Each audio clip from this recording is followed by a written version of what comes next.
Dozens of explosions, all occurring within a few seconds of one another, began about 5:15 this morning. Fortunately, few people were out on the streets, and that's why no one was killed. The explosions apparently occurred in sewer lines under streets in a 200-square-block area from 11th to Brook and from Oak to Algonquin Parkway. Almost every sewer cap in the area was tossed off, and in many places streets were buckled or huge craters appeared. The damage toll has yet to be counted, but there is little doubt it will run into the millions of dollars.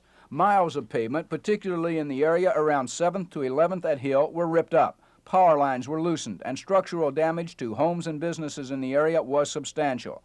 2 of the people injured in the explosions were in this car as it passed over a manhole under the Southern Railroad overpass on Hill. The car was flipped over on its side, an axle broken, and a wheel torn off.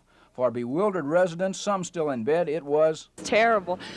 We were asleep and we heard this explosion, and then we got up and went outside and looked, and the whole street had just caved in. It was horrible. But right as the explosion was happening, we seen a lot of like a light, a flash of light and like a fire, and then it was just horrible. It's the worst thing I've ever seen in my life. Huge chunks of concrete and asphalt were hurled into the air by the blast. When they came down, some came through rooftops and windows. I just had to walk down this room and the other room, and all of a sudden, man, it went off. Man. This flames, windows, glass, rocks. It's like the side of the room here moved all the way over there, man. Big explosion.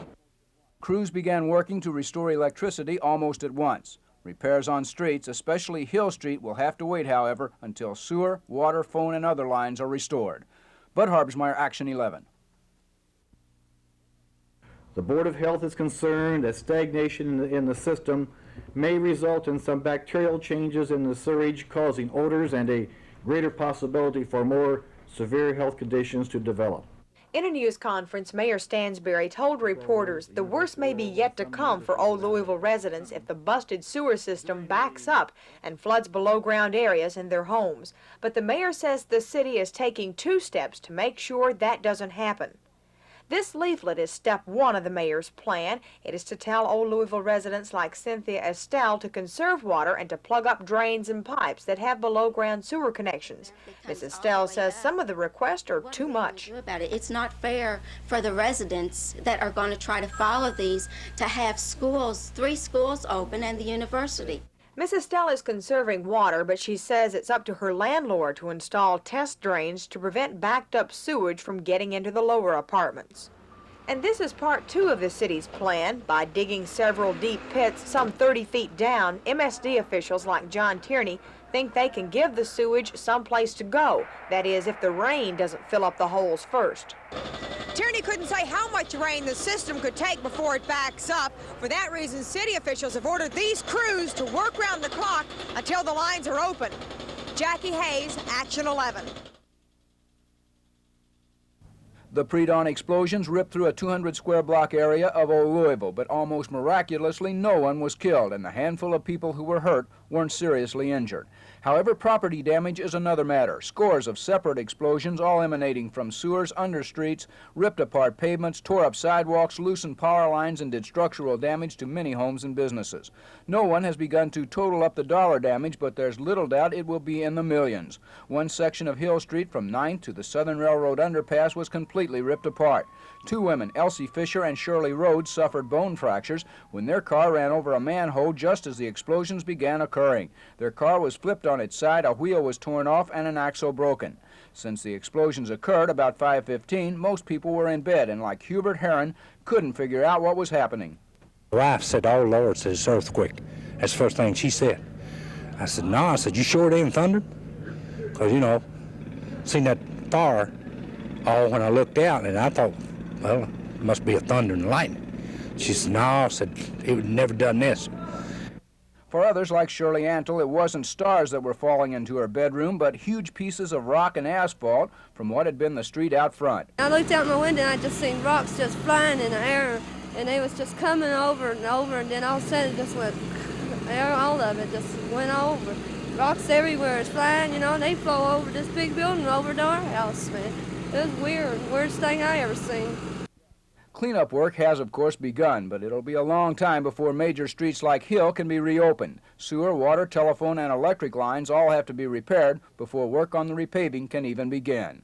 Bud Harbsmeyer, Action 11.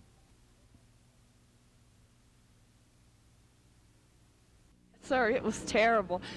We were asleep and we heard this explosion, and then we got up and went outside and looked, and the whole street had just caved in. It was horrible. But right as the explosion was happening, we seen a lot of like a light, a flash of light, and like a fire, and then it was just horrible. It's the worst thing I've ever seen in my life.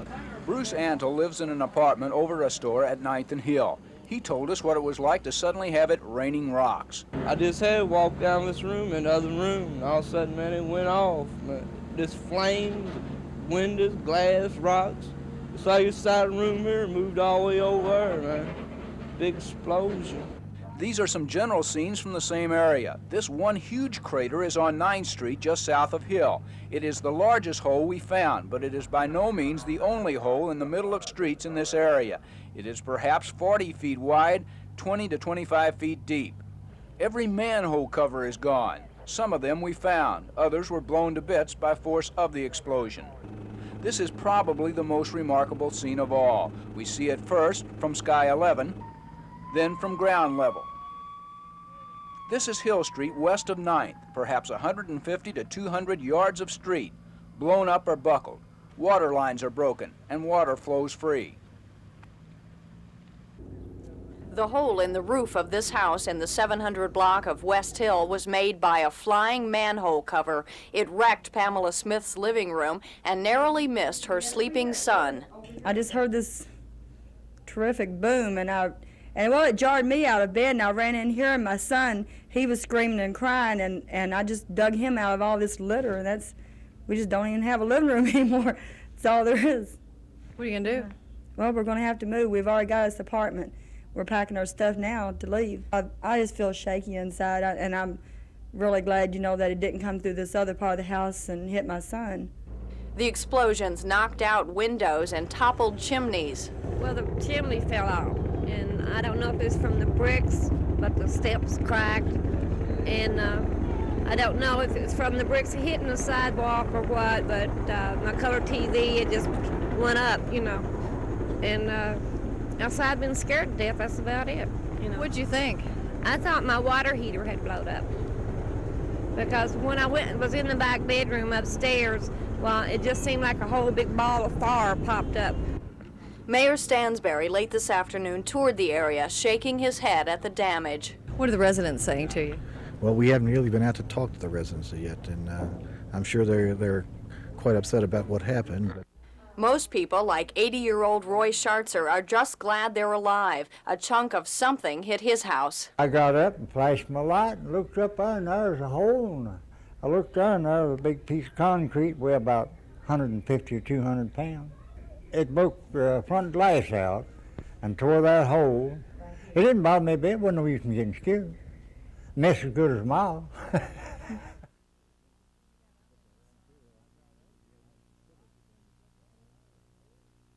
By accident or not. They began testing areas near the explosion for the substance and found plenty of it.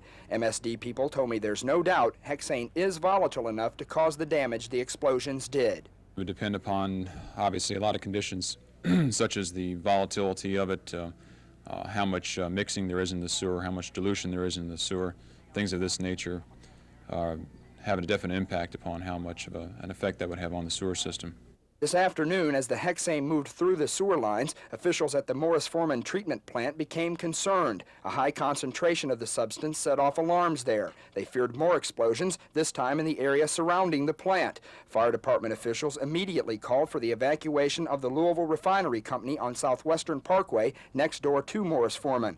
Lines containing the Hexane run directly underneath petroleum storage tanks, posing a danger of more explosions. Schools in the area were evacuated, and police officers told people in the area they might want to leave. Hundreds did. Just want to get away from there, man, because, got babies and, kind of scared if you do blow up overnight. They told us all to get out of here. Everybody had to leave over in the area from Peyton Place. I told him he got to get me out of here. I'm not going to stay down there, so right away I left. About a half an hour later, people were told they could go back home, but many chose not to return until officials say all of the substance is safely out of the system.